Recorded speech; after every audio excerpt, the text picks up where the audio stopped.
What's going on, guys? Welcome back to the PT Coffee Cast, brought to you by The Movement. My name is Dalton, and alongside me today is my beautifully bearded friend, William. William, how are we doing today?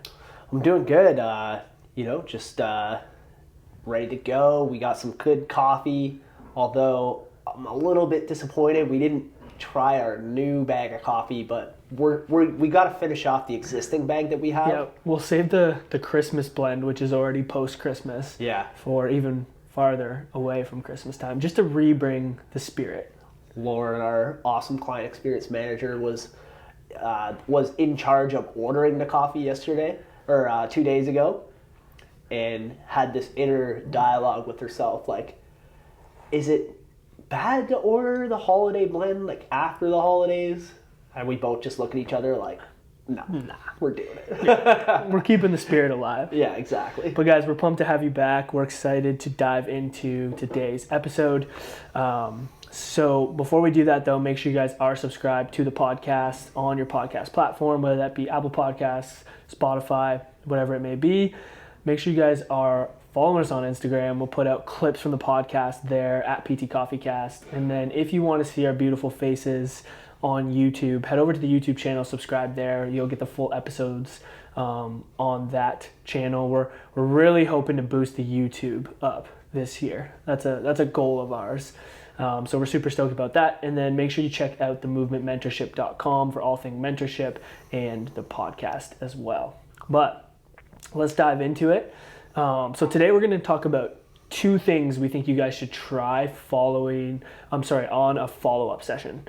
So we've talked about this before a lot, and it's something we dive into on the mentorship, is having frameworks for our sessions. So we talk about like frameworks that we use for our initial assessment, but we also have frameworks for the follow-up sessions, and even more specific, like the start of a follow-up session, the middle of a follow-up session, and the end of the follow-up session. But today we're going to focus more on the start of the follow-up session and give you guys a little bit of insight into like the things that we try to do to plan for those sessions to make them successful.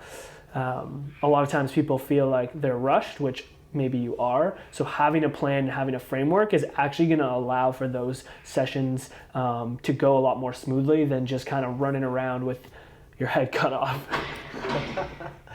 Exactly. Yeah, having a framework, I think it just helps you have something to fall back on too, where you're not just kind of randomly doing things. It helps the planning process go quicker, I think, too. Totally, yeah.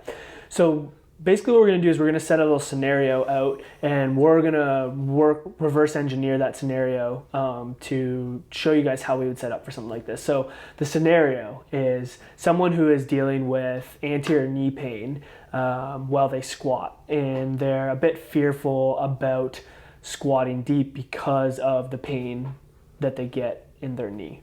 And so when we think about our follow-up sessions with this type of client, usually what we try to do is pick 1 to 2 key learning lessons that we want to get across for the session, and then 1 to 2 key exercises that you're going to utilize to maybe drive home that learning lesson. Doesn't mean you have to just have 2 exercises. You can have more than that, but trying to really think about the lessons you're trying to get across and the exercises or drills that can facilitate those learning lessons. And so for this example, thinking about the lessons you want to drive home, what we would typically do is think about this prior to going into the session. So in this example, the 2 kind of key things we'd want to get across to this client is why you need to be able to actually load your knee over your toe and how that's relevant to your function. And then the other thing would be the importance of dosing exercises, especially when it comes to pain and discomfort. So those are the 2 kind of key lessons that we would want to get across in this scenario. And then we would have exercises and drills, which I'm going to have Will take you guys through, that would drive home those learning lessons. Yeah, so just thinking of, kind of the exercises, obviously, I think you want to pick something that's going to challenge that kind of, quality that you're working on, right? So what I often go to, it's a very easy example and super accessible for most people, is a wall squat. And the reason I choose that is because it's very easy to highlight the dose response relationship between knee travel and discomfort, basically. So it's easy to modify the distance between the feet and the wall. And so what I'll often do is go, hey, we're going to try, to do this wall squat. People usually can remember that from like gym class or something. Yeah. Usually like, it's a classic gym class exercise. You're like, it's gonna be fine. Yeah, we got this, all right.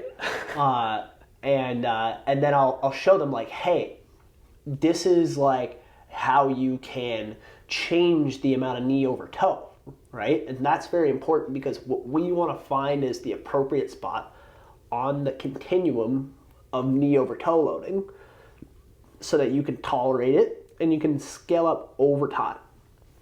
Then I'll show them how, if my feet are further, there's less knee over toe. If my feet are closer, there's more.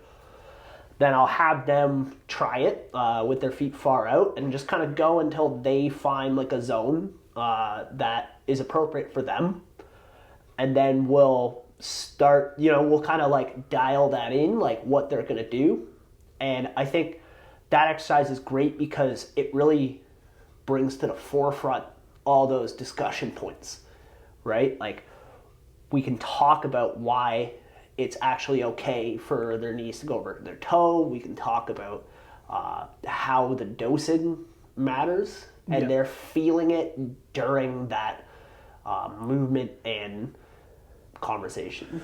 Yeah, I think it's good because you can really show them like examples as to why it's important to have your knees go over your toe, especially with the squat. Like as they're kind of navigating that depth and they're going a little deeper, you could be like, could you see how if I had to go down into like a catcher squat position, you could even demonstrate that, how it's important that our knee is able to like travel over our toe.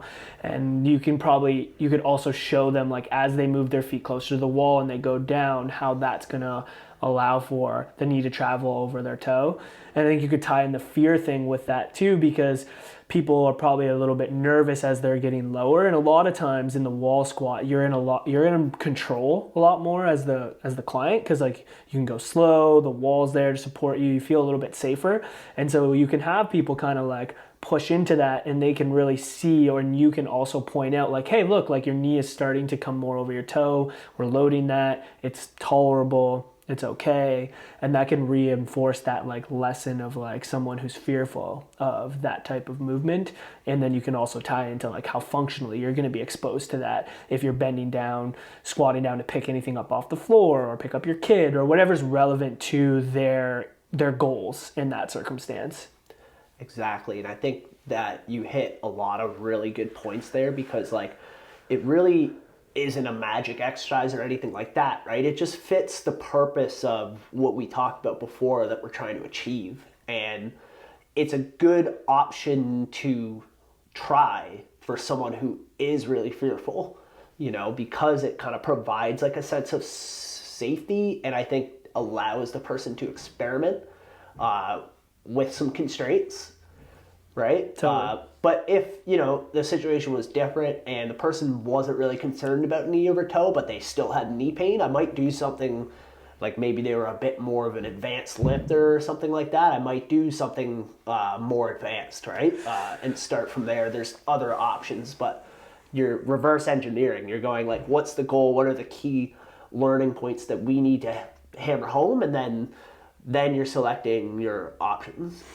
Yeah, and I mean, we'll get into the dosing, because I think the dosing is a nice thing to talk about and hit on it. But to keep with that example, like in that scenario, I'm always planning the progressions of that in case we can go there, right? So like if I'm going into that thinking, okay, this person's a little bit nervous, they're a little bit fearful of these movements, like a wall squat is a nice entry point, but what are like progressions on that? If they tolerate that, you can then move to the next progression and figure out a way you can expose them to that. And if they're feeling good and they're tolerating it, that can really open up their eyes. It's like, okay, you can tolerate a wall squat.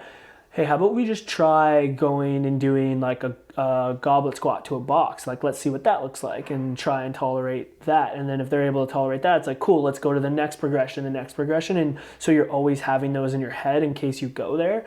But then if you don't go there because someone's a little bit more nervous and maybe they don't progress through the wall squat as well, you can stay focused on that and then like pivot to maybe something else that you could supplement in your session. But always going in with like a plan of progression, regression of exercises so that you can just like go to them when the scenarios show themselves. This is why we say only like a couple exercises. Like, we're kind of assuming most people have half-hour sessions, right? Yeah. But you can see how there's so many areas of opportunity if you're hitting the right things to have so many meaningful conversations. So you really only need a couple, but they're purposeful, right? Because I think a lot of times, like, we talk about dosing, like that's one of the key learning lessons. It's like, okay, so what's that conversation look like, right? Like, a lot of the times I'm relating it to different things that they know. Like, for example, medications, I think, is something that people can really like relate dosing to.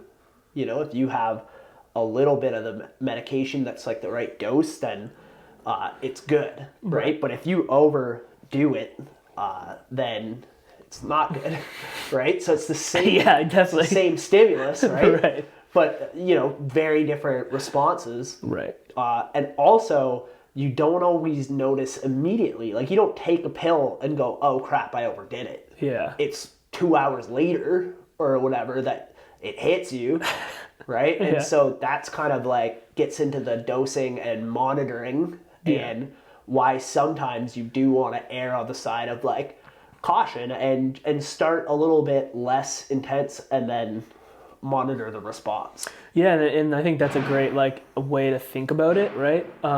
Like a good analogy that you could explain to the individual. But I think the other thing is like you could even just show them within that exercise, because a lot of times what I'll do is I'll actually like push them a little bit farther than where maybe they're at from a tolerance standpoint, so that they feel what it feels like to maybe go a little bit too far into the dosing. And you can use that as an example of the importance of dosing appropriately, right? So if like you have them challenge the depth and it's like increasing their pain sensitivity to like a very uncomfortable level, you can use that as an example of like, hey, here's why it's important we dose, so that if you're just constantly pushing into that level of pain, you're probably going to do too much and that's going to flare you up. And then you can say, hey, but remember when you were stopping a little bit higher and that was tolerable and it wasn't getting more intense as you did more duration of time and all that kind of stuff. That is probably a more appropriate dosing for us to focus on now, so we can build up the tolerance and then we could progress as you feel more comfortable. So you can even use like the movement itself to teach them the dosing in a sense. And it's kind of why it's okay to like have them be a little bit more sensitive and show them that, so that they can understand, versus like you trying to tell them the importance of the dosing.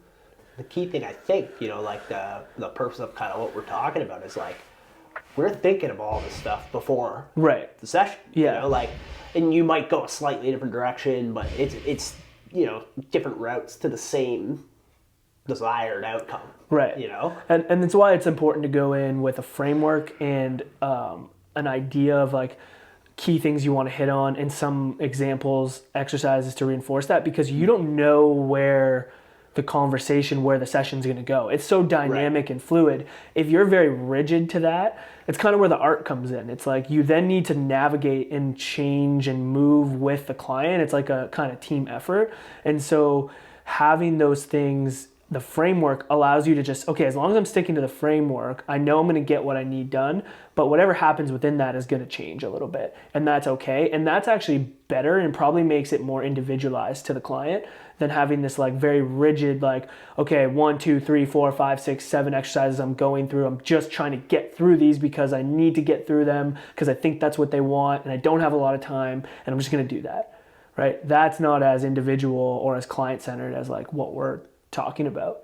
Right, because you might have someone be like, I hate wall squats, I'm never doing them. Yeah, and then what? And like that scenario has happened. That happens. So. Yeah, and I think the key thing is like, to wrap it up or kind of summarize it is like, you don't need that much to get an effective session. So like if you are, working in a 20 or 30 minute follow-up model, which like puts a little pressure on you from a time standpoint, it's like if you just even did like the wall squat and you taught them those 2 lessons and you set expectations as to how that's going to help them get back to their goals, like even just that in and of itself is like a super effective session for the client, and like could actually help them reach their goals probably better than if you're just throwing like 7 exercises at them because you feel like you need to give them more to like provide value.